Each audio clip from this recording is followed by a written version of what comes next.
nuôi khát khát đó là dòng ngùng nó bền tình thì ta bắt trên hình là chẳng tha chú cái hi ở đi na hầm pha về có hung đưa nào lưng mô muốn lấy tiêu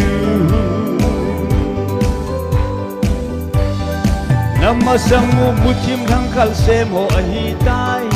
nằm mau thương đang có coi ta bồi nó khal xe điều đồng xếp ta lâu và nó chọc cục cho u ở hi ở đi ít gì đi mà đi cô để luôn đã là bố vì nghe dunia có biết nào người cô hi ta lâu hi lên kami Israel te kanan gama ka pui lâu đi có sao van nuôi cắt khát đó là dòng nó building đi ta bắt thiên hin là giang hạ chú cái hi ở đi na hầm pha về có hung điều nào lung mong ngày yêu có cái phai và dòng sen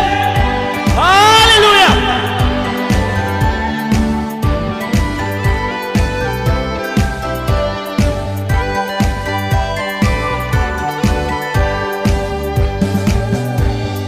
Nam sung kito mo na kay man kasuk dam dingu Napu na pao ang chul sa ho ka bigit dingu